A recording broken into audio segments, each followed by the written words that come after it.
কেন্দ্রতে কিন্তু স্বয়ং বিষ্ণু অবস্থান করে থাকে এবং কিছু মারকপতি আছে যাদের দ্বারা আমরা ক্ষতিগ্রস্ত হয়ে থাকি যদি তারা ভালো ঘরে অবস্থান করে।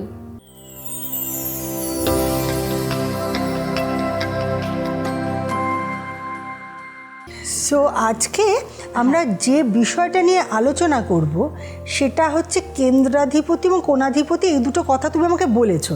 আগে একটু বুঝিয়ে বলবে? দেখো, প্রথম কথা হচ্ছে যে কেন্দ্রের যারা অধিপতি হয় আমাদের হরোস্কোপে, তাদের ভূমিকা, তাদের রোল আমাদের জীবনে কি থাকে, তাদের প্রভাব কি থাকে, এবং ত্রিকোণ যেটা হলে ট্রাইন লর্ড বলি আমরা, কোন ঘরগুলো একসাথে কেন্দ্র ধরা হয়? হ্যাঁ, আমি সেটা বলে দিচ্ছি। সেটা হচ্ছে যে কেন্দ্রের অধিপতি হচ্ছে লগ্ন, first house, fourth house, seventh house এবং 10th হাউস। চারটে হাউস। এই চারটে ঘরের অধিপতি হচ্ছেন কেন্দ্রের অধিপতি এবং এই কেন্দ্রতে কিন্তু স্বয়ং বিষ্ণু অবস্থান করে থাকেন। আমরা কেন্দ্রের অধিপতিতে বিষ্ণুর একটা কন্ট্রোল পাই, বিষ্ণুর একটা অবস্থান পাই, ভগবান বিষ্ণুর। আর লগ্নের পঞ্চম ভাব এবং নবম ভাব, 5th and 9th হাউস, যেটাকে আমরা ট্রাইন হাউস বলি, তার অধিপতি হচ্ছে কোণাধিপতি, যেটা আমরা বলি ত্রিকোণ হাউস। এবং এদের গুরুত্ব, এদের ভূমিকা আমাদের জীবনের কিন্তু একটা বিশাল বিশাল পাঠ রাখে। দেখো, প্রথম কথা হচ্ছে যে কালপুরুষ চক্রে 12টা ঘর, 12টা রাশি, 12টা এই যে ঘর, এই 12টা ঘরের মধ্যে 6টা ঘর আমাদের জীবনের প্রচণ্ড গুরুত্বপূর্ণ ভূমিকা পালন করে। সেটা হচ্ছে এই 6টা ঘর। আর 6টা ঘর মানে দ্বিতীয়, তৃতীয়, তার সঙ্গে হচ্ছে ষষ্ঠ, তার সঙ্গে হচ্ছে অষ্টম, তার সঙ্গে একাদশ এবং দ্বাদশ। তারা আমাদের জীবনে মিশ্র ফল দেয়। আচ্ছা। আর তার মধ্যে কিছু মারকপতি আছে, মারক লর্ড, কিছু বাধক লর্ড আছে যাদের দ্বারা আমরা প্রায়শই জীবনে ক্ষতিগ্রস্ত হয়ে থাকি। কিন্তু কখনো কেন্দ্রের অধিপতি অথবা কোণের অধিপতি, যেটাকে আমরা বলি ত্রিকোণ লর্ড, তারা কিন্তু কখনো আমাদের সেইভাবে ক্ষতি করবে না যদি তারা ভালো ঘরে অবস্থান করে, যদি তারা পাওয়ারফুল থাকে, শুভ নক্ষত্র যোগে থাকে, তাদের উপর শুভ নক্ষত্রের দৃষ্টি থাকে, শুভ গ্রহের সঙ্গে অবস্থান করে, যদি তারা নবাংশ চক্রেও একটা শুভ স্থানে থাকে, তাহলে কিন্তু এরা খুব একটা ক্ষতিকারক হয় না এবং এরা কিন্তু আমাদের জীবনে সমৃদ্ধি, সফলতা এবং সব কিছুর দিক থেকে আমাদের জীবনে এরা অনেক কিছু দিতে আসে। ফলে এই যে 6টা ঘর এবং 6টা ঘরের অধিপতিদের ভূমিকা, সেটা নিয়ে কিন্তু আজকে আমাদের আলোচনা পর্ব রূপালী। প্রথমত আমি চলে যাই যে কেন্দ্রের অধিপতির মধ্যে প্রথম ঘর, এই প্রথম ঘর, চতুর্থ ঘর, সপ্তম ঘর, দশম ঘর, সব থেকে শক্তিশালী হচ্ছে দশম ঘর। কারণ দশম ঘর হচ্ছে আমাদের জীবনের পুরো কর্মটাকেই কিন্তু কন্ট্রোল করছে, পুরো কর্মকেই কন্ট্রোল করছেন দশম ঘর। দশম ঘর হচ্ছে ফরেন, দশম ঘর হচ্ছে পিতা, দশম ঘর হচ্ছে সফলতা, দশম ঘর হচ্ছে কর্ম, দশম ঘর হচ্ছে অর্থনৈতিক অবস্থান এবং তার সঙ্গে হচ্ছে কী ধরনের স্পেসিফিক কোন ফিল্ডে কাজ করব সেটাও দশম ভাব। সুতরাং আজকাল আমরা মানুষের জীবনে কর্মটাই মেন, সেটা আমি সেলফ এমপ্লয়ি হই, আমি ব্যবসা করি আর আমি চাকরি করি, কোনো ইনস্টিটিউশনের আন্ডারে থাকি, যাই করি আমি, কিন্তু সেটা অ্যাকচুয়ালি তো কর্ম। আমি ব্যবসা করলেও সেটা কর্ম। প্রত্যেকটা কর্মই কিন্তু ডিপেন্ড করছে দশম ভাবের উপর। সুতরাং 4টে ঘরের মধ্যে যদি তুমি বলো সবচেয়ে শক্তিশালী, তিনি কিন্তু হচ্ছেন দশম ঘরের অধিপতি, তিনি সবচেয়ে শক্তিশালী। এবার হচ্ছে যে প্রথম ঘরের অধিপতি আমাদের লগ্ন। দেখো, লগ্ন ঘরের অধিপতি অবস্থানের উপর আমাদের জীবনের, আমাদের শারীরিক গ্রোথ, আমাদের মানসিক বৃদ্ধি, আমাদের মেন্টালি ব্যালেন্স, আমাদের ইমোশান এবং তার সঙ্গে হচ্ছে আমাদের কোনো কিছু করার ইচ্ছা, আমাদের সাহস, আমাদের স্ট্রেংথনেস, এগুলো সবই কিন্তু ডিপেন্ড করছে লগ্নের উপর। সুতরাং এই লগ্নের অধিপতি মানে এই কেন্দ্রের অধিপতি যদি লগ্নে অবস্থান করে, ইনি যদি চতুর্থভাবে অবস্থান করেন, ইনি যদি পঞ্চমভাবে অবস্থান করেন, ইনি যদি নবমভাবে অবস্থান করেন, আর ইনি যদি দশম অথবা একাদশভাবে অবস্থান করেন, তাহলে কিন্তু আমাদের জীবনে অনেক কিছু ডেভেলপমেন্ট, গ্রোথ, ভালো ইচ্ছা, মানুষের জন্য ভালো কাজকর্ম করার ইচ্ছা, নিজের সমৃদ্ধি, অপরের সমৃদ্ধিতে আমাদের কিন্তু মন থাকে। ঠিক। সুতরাং আমরা জানতে পারলাম যে আমাদের প্রথম ঘরের অধিপতি আমাদের জীবনে কি কি দিতে এসছে। এরপর আমি যাব চতুর্থ ঘরের অধিপতি। চতুর্থ ঘরের অধিপতি হচ্ছেন আমাদের দ্বিতীয় কেন্দ্রের অধিপতি, এবং এই চতুর্থ ঘরটা হচ্ছে প্রচণ্ড একটা ইম্পর্টেন্ট হাউস, যেখান থেকে আমরা সম্পত্তি, যেখান থেকে আমরা প্রাপ্তি, যেখান থেকে আমাদের এডুকেশন, প্রাথমিক বিদ্যা, যেখান থেকে আমাদের মাতা, যেখান থেকে আমাদের বন্ধু, সব কিছু, এবং মানুষের সঙ্গে সম্পর্ক, রিলেশনশিপ, সব কিছু ডিপেন্ড করছে কিন্তু চতুর্থ ঘরের অধিপতির উপর। এবং এই চতুর্থ ঘরের অধিপতি যদি সবল হয় এবং চতুর্থ ঘরের অধিপতি যদি চতুর্থ লগ্নে, দশম এবং একাদশভাবে অবস্থান করে, সেই ক্ষেত্রে কিন্তু এটাকে রাজযোগের সমান বলা হয়ে থাকে। কারণ একটা জিনিস জানবে যে একটা মানুষের জীবনের অত্যধিক গ্রোথ, ডেভেলপমেন্ট, নেম, ফেম, কর্মক্ষেত্রে সফলতা, সব কিছু কিন্তু রাজযোগ দেয়। আর এই রাজযোগটা সৃষ্টি হয় কিন্তু এই কেন্দ্রের অধিপতি এবং কোণের অধিপতির সহাবস্থানে। যেমন ধরো ফার্স্ট হাউস লর্ড তার সঙ্গে ফিফথ হাউস লর্ড একসঙ্গে অবস্থান করে আছেন, সেটা হবে রাজ্য। আচ্ছা। Fourth house Lord, ninth house Lord একসঙ্গে অবস্থান করে আছেন, সেটা হচ্ছে রাজ্য।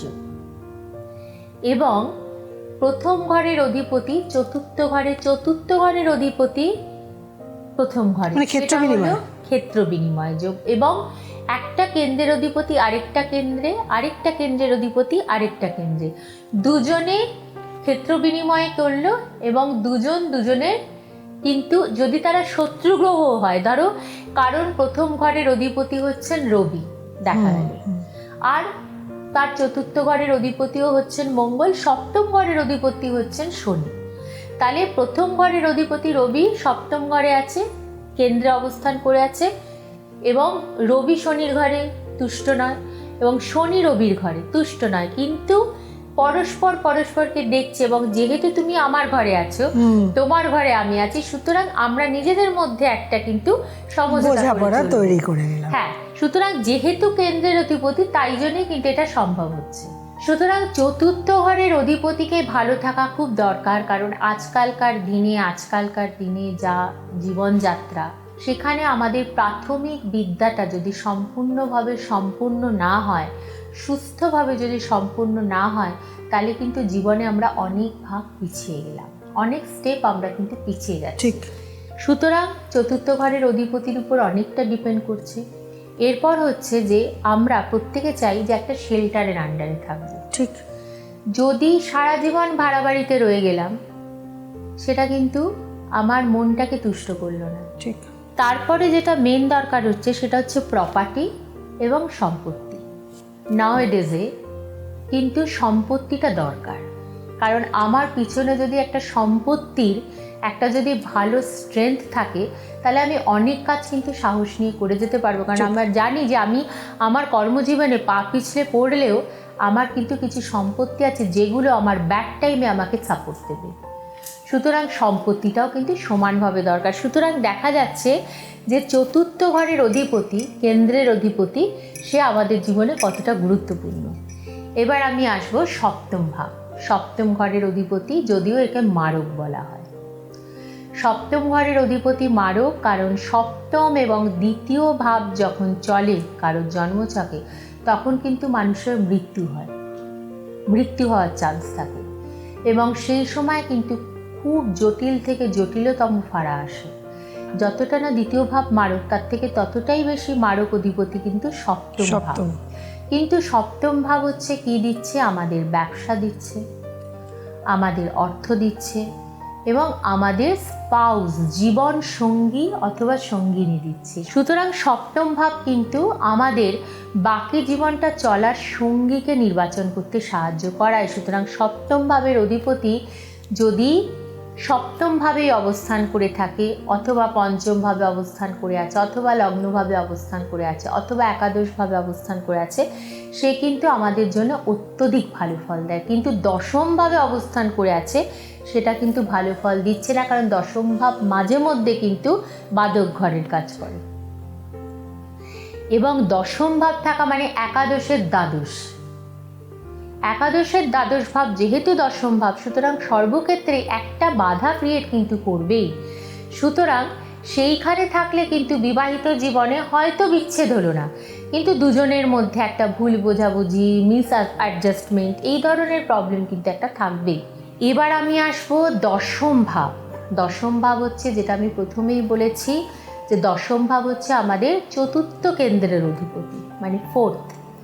এবং দশম ভাব হচ্ছে আমাদের জীবনের সব কিছু। দশম ভাবের অধিপতি যদি দশমভাবে অবস্থান করেন, লগ্নভাবে অবস্থান করেন, চতুর্থভাবে অবস্থান করে আছেন, পঞ্চমভাবে, একাদশভাবে, তাহলে কিন্তু তার জীবনের প্রচণ্ড সফলতা। প্রথম কথাই, সে একজন প্রফেশনাল সাকসেসফুল ব্যক্তি, যে কোনো প্রফেশন। এবং দশম ভাব কিন্তু পিতার সঙ্গে সম্পর্ক ভালো, পিতার লং লাইফ।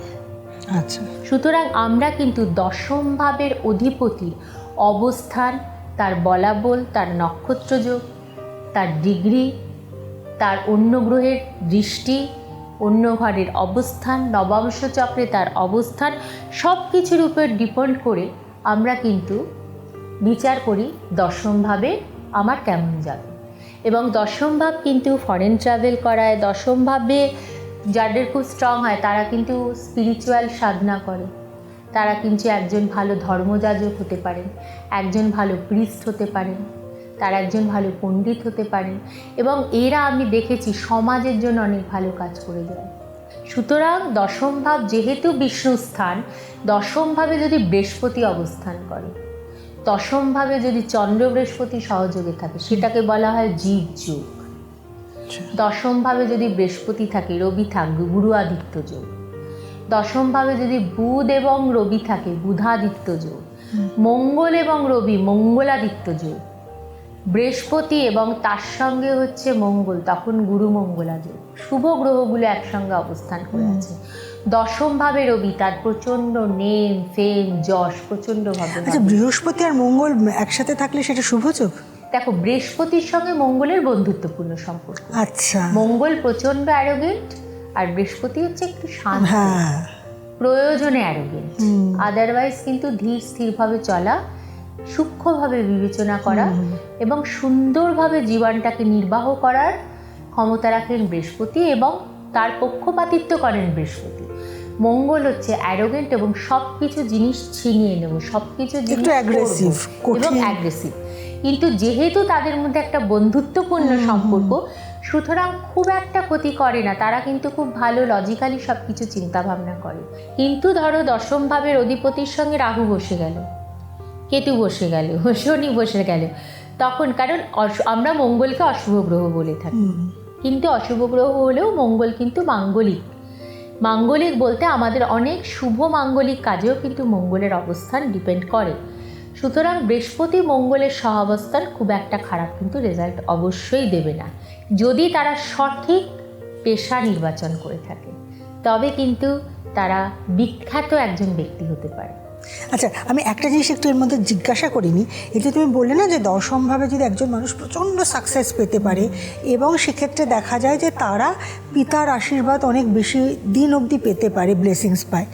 ধরো আমরা এরকম সাকসেসফুল মানুষও দেখি, তিনি প্রচণ্ড সাকসেসফুল, কিন্তু খুব শৈশবেই হচ্ছে বাবা মারা গেছে, তাহলে সেক্ষেত্রে কি সেই সাপোর্টটা দশম ঘর থেকে আসে না, অন্য কোনো ঘরের সাপোর্টের জন্য সাকসেস? দেখা গেল তারা হয়তো দশম অধিপতি দ্বাদশে রয়েছে, অষ্টমে রয়েছে, আচ্ছা, অথবা ভাগ্যাধিপতি অবস্থান করে আছেন, ভাগ্যের অধিপতি অবস্থান করে আছেন অষ্টম ভাবে, দ্বাদশ ভাবে বা দ্বিতীয় ভাবে মারস্থানে, যার জন্য, বা দশম ভাবেই হয়তো অবস্থান করে আছে দ্বাদশপতির নক্ষত্রযুক্ত হয়ে, তখন ছোটবেলায় তার পিতা মারা গেল। বা অনেক সময় না অনেক যোগে জন্মায়, ব্যাঘাত যোগে জন্মায়, গণ্ডমূল যোগে জন্মায়, সেই ক্ষেত্রে কিন্তু অনেক সময় পিতৃহানি থাকে।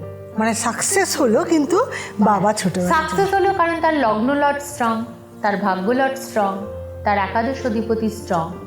যার জন্য সে অনেক জীবনে সাকসেস পেল, কারণ লগ্ন তো তোমাকে সেলফ সাকসেস দিচ্ছে, ইন্ডিভিজুয়াল সাকসেস দিচ্ছে, কিন্তু পিতার ভালোবাসা থেকে বঞ্চিত হলে তুমি। এরকম অনেক ক্ষেত্রেই দেখা গেছে। যাই হোক, এরপর আমি আসব যেটা হচ্ছে কোণের অধিপতি। অনেকেই দেখেছি মতান্তর আছে যে প্রথম ঘরের অধিপতিকেও কোণ বলা হয়ে থাকে, কিন্তু বৃহৎ পরাশরীয় শাস্ত্রে বলছে যে পঞ্চম নবম ভাবকেই কিন্তু আমরা কোণের অধিপতি দেখি, এবং এটা হচ্ছে লক্ষ্মী স্থানা। লক্ষ্মী এখানে অবস্থান করে থাকেন পঞ্চম ভাব এবং নবম ভাব। পঞ্চম ভাব হচ্ছে পুত্রকন্যা মানে সন্তান স্থান, এবং ভাগ্যস্থান হচ্ছে নবম ভাব। সুতরাং পঞ্চম ভাব থেকে আমরা বিচার করছি আমাদের মূল মানসিকতা, পঞ্চম ভাব থেকে বিচার করছি আমাদের সাহসিকতা, পঞ্চম ভাব থেকে বিচার করছি আমাদের উচ্চ শিক্ষা লাভের একটা ইচ্ছা, পঞ্চম ভাব থেকে আমাদের জীবনের প্রেম ভালোবাসা, পঞ্চম ভাব থেকে কিন্তু আমাদের জীবনের সন্তানের ভালোবাসা, সব কিছু কিন্তু পঞ্চম ভাব থেকে আসছে। সুতরাং দেখবে কেউ কেউ খুব ভালো লেখক লেখিকা, তাদের যেমন থার্ড হাউস ডিপেন্ড করে, আবার তার সঙ্গে কিন্তু পঞ্চম ভাব দিকটা, কারণ পঞ্চম ভাব কিন্তু ভাষা শৈলীটা দেয়। পঞ্চম ভাবের অধিপতি যদি লগ্নভাবে অবস্থান করেন, তিনি যদি তৃতীয়ভাবে অবস্থান করেন, তিনি যদি পঞ্চমভাবে অবস্থান করেন, তিনি যদি সপ্তমভাবে অবস্থান করেন, তিনি যদি দশমভাবে করেন, তিনি যদি একাদশভাবে অথবা নবমভাবে অবস্থান করেন, তাহলে কিন্তু প্রথম কথা কি হচ্ছে, তার উচ্চশিক্ষা লাভের প্রবল ইচ্ছা, পড়াশোনার প্রতি তার প্রচণ্ড ইচ্ছা এবং ন্যাক, তার সঙ্গে হচ্ছে তাদের মূল মানসিকতা প্রচণ্ড শক্তিশালী, তাদের মেন্টালিটি, কোনো কিছু কাজ করার প্রবল ইচ্ছা এবং সেটাকে সাস্টেন করানোর। কারণ অনেকের মধ্যে দেখবে পঞ্চম ভাব ডিস্টার্ব থাকলে কোনো একটা কাজের ইচ্ছা হয়েছে, কিন্তু আজ করব কাল করব, কোনো একটা কাজ শুরু করলাম, 5-6 দিন খুব ভালোভাবে হলো, 7 দিনের মাথায় কিন্তু ভালো লাগছে না। অনেক ইনভেস্টমেন্ট করে বিজনেস শুরু করলাম, পঞ্চম ভাবের অধিপতি দুস্থানগত অথবা দুর্বল, অশুভ নক্ষত্রের আন্ডারে রয়েছে, অশুভ গ্রহের দৃষ্টিতে রয়েছে, দ্বাদশভাবে অবস্থান করে আছে, কোনো কাজে মন নেই, কনসিস্টেন্সি নেই, আমি যেটা ভাবছি করছি কিন্তু তারপরে সেটা ছেড়ে দিচ্ছি।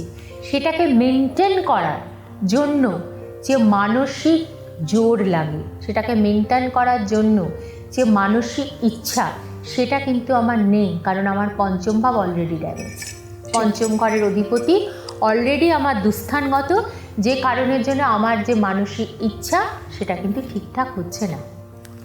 এরপর আমি দেখব পঞ্চম ভাব কিন্তু উচ্চশিক্ষা লাভে প্রচণ্ডভাবে সাহায্য করে, কারণ যারা ডক্টরেট, যারা পিএইচডি করছে, যারা এমআরসিপি, এফআরসিএস, এফআরসিজি করছে, যারা ইঞ্জিনিয়ারিং নিয়ে পড়াশোনা করছে, হায়ার স্টাডি করছেন, তাদের কিন্তু পঞ্চম ভাব স্ট্রং থাকতেই হবে, না হলে উচ্চ বিদ্যা শিক্ষা কিছুতেই সম্পূর্ণ হবে না।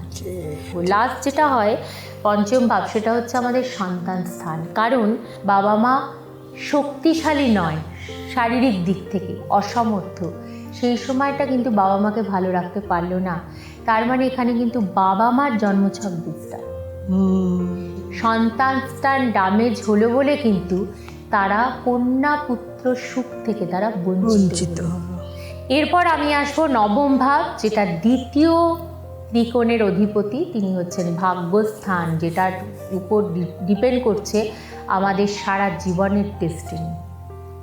ভাগ্যাধিপতি দ্বিতীয়ভাবে অবস্থান করে আছেন, জীবনে প্রচুর অর্থ রোজগার করবে, মানসিক শান্তি নিয়ে।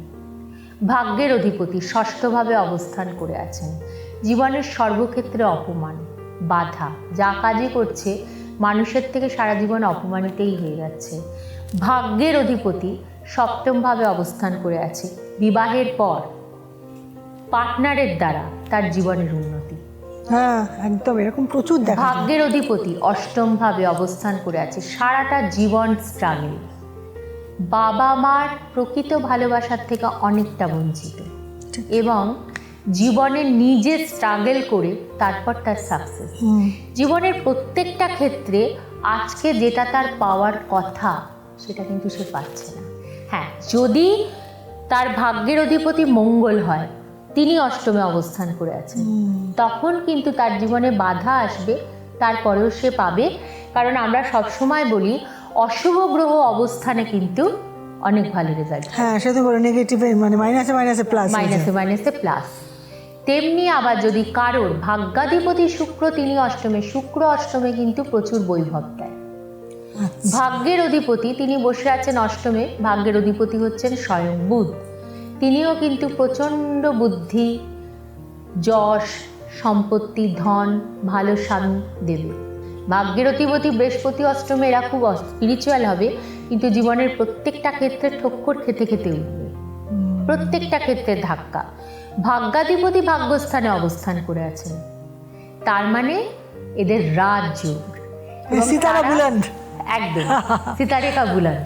এবং এরা কিন্তু জীবনের প্রত্যেকটা এদের চাওয়া পাওয়া এরা ইহ জীবনেই পূর্ণ করে যেতে পারবে। ওকে, কিন্তু হ্যাঁ, শুক্র ভাগ্যস্থানে রয়েছে অশুভ গ্রহের দৃষ্টিযুক্ত হয়ে, তখন কিন্তু যতটা জীবনের প্রাপ্তি তার থেকে সামান্য কম প্রাপ্তি হবে। ধরো কারুর জন্ম ছকে তুমি বললে না যে ভাগ্যাধিপতি হবে যে গ্রহটা সব থেকে বেশি ডিগ্রিতে আছে, ধরো সেম ডিগ্রিতে দুটো গ্রহ আছে, তখন তাহলে তার ভাগ্যাধিপতি কোন গ্রহের নিরিখে নির্ধারণ করা হবে? নাম্বার 1 মানে 1 নম্বর ঘর, 4র্থ নাম্বার ঘর, সপ্তম, দশম এবং পঞ্চম, নবমে যদি একত্রে অনেকগুলো গ্রহ থাকে, সপ্তম ভাবটাকে আমি বাধা দেবো। মানে সপ্তম ভাবটা যেহেতু কিছুটা মারক, একসঙ্গে অনেকগুলো গ্রহ থাকলে তখন শারীরিক ক্ষেত্রে অনেক সমস্যা এসে যায়, বা স্বামীর হেলথ, ওয়াইফের হেলথের জন্য প্রবলেম আসে। এই সপ্তম ভাবটা বাদ দিয়ে এই 5টা ঘরে যদি 3-4টে গ্রহ, শুভ গ্রহ একসঙ্গে অবস্থান করলো, তাদের কিন্তু মহারাজযোগ হয়ে থাকে, ও, এবং তারা কিন্তু জীবনের সব থেকে বেশি সাকসেসফুল পার্সন হয়।